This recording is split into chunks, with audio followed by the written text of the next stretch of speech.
নমস্কার। আজকে ক্যাপসিকাম আর আলু দিয়ে একটা জলখাবারের তরকারি নিয়ে এসেছি। লুচি বা পরোটার সাথে এই রকম তরকারি থাকলে জলখাবারটা জমে যাবে। খুব সহজে বা সময় কম লাগে তৈরি করতে। আর দেরি না করে রেসিপিটা শুরু করি। এদিকে তেল গরম হয়ে গেছে, এখন দিয়ে দিচ্ছি 1/2 চামচ গোটা জিরে। গোটা জিরেটা ফ্রাই হওয়ার পরে দেব পেঁয়াজ আর কাঁচা লঙ্কা কুচি। এখন আমি পেঁয়াজটাকে একটু ভেজে নেব, পুরোপুরি ভাজবো না, একটু 1 মিনিটের মতন একটু ভেজে নেব। কেন কি তারপরে আলু দেব, আলুর সাথে পেঁয়াজটা পুরোপুরি রকমে ভাজা হয়ে যাবে। এদিকে আমি ক্যাপসিকাম আর আলু এইভাবে লম্বা লম্বা করে সরু সরু করে কেটে নিয়েছি।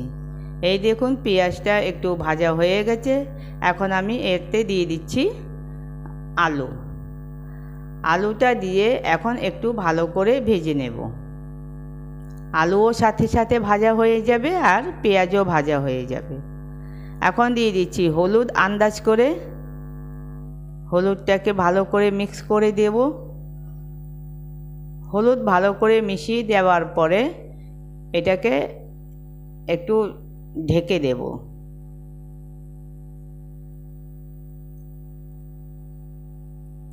2 মিনিটের পরে আমি আবার ঢাকা খুলে দেখব।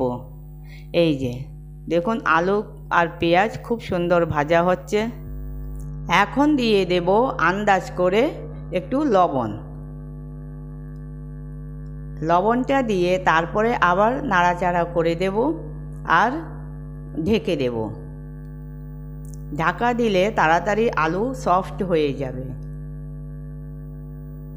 এখন 2 মিনিট পরে আমি আবার ঢাকাটা খুলে দেখছি। দেখুন আলু আর পেঁয়াজ দুটোই ভাজা হয়ে গেছে আর আলু সফট হয়ে গেছে। এখন দিয়ে দিচ্ছি ক্যাপসিকাম দেওয়ার পরে কিছু ড্রাই মশলা দেব। এই যে ধনে পাউডার দিয়েছি 1/2 চামচ, তারপরে আন্দাজ করে একটু সামান্য লবণ দিয়েছি, তারপরে এখন দিচ্ছি কাশ্মীরি লঙ্কার গুঁড়ো। তারপরে সবগুলি উপকরণকে তরকারির সাথে মিশিয়ে দেব।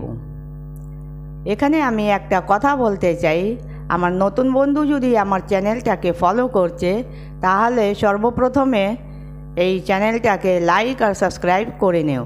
কেন কি আমি যখন যখন ভিডিও পোস্ট করব ওনাদের কাছে নোটিফিকেশন প্রথম পৌঁছাবে আর আমার ভিডিওটাকে প্রথম দেখতে পারবে। আর আপনাদেরকে যদি আমার রেসিপি ভালো লেগে থাকে তাহলে লাইক আর সাবস্ক্রাইব আর শেয়ার করার অনুরোধ থাকলো। এই দেখুন আমার মেশানো হয়ে গেছে, আমি ঢেকে দিয়েছি।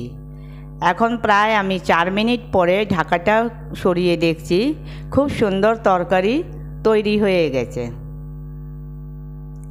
অনেক চটপট তৈরি হয়ে যায়। দেখুন সব সফট হয়ে গেছে, ভাজা ভাজা হয়ে গেছে, খুব ভালো হয়েছে, পারফেক্ট তরকারি তৈরি হয়ে গেছে। এবার সার্ভ করে নিয়েছি। এই দেখুন প্লেটে মেরে নিয়েছি আমি তরকারি আর রুটি।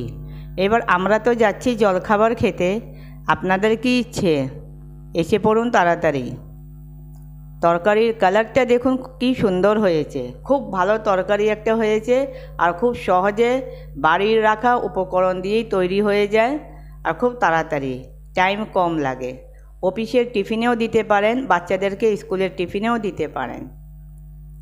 আমার এই রেসিপিটা যদি আপনাদেরকে ভালো লেগে থাকে তাহলে একটা লাইক শেয়ার আর সাবস্ক্রাইব করার অনুরোধ রইল।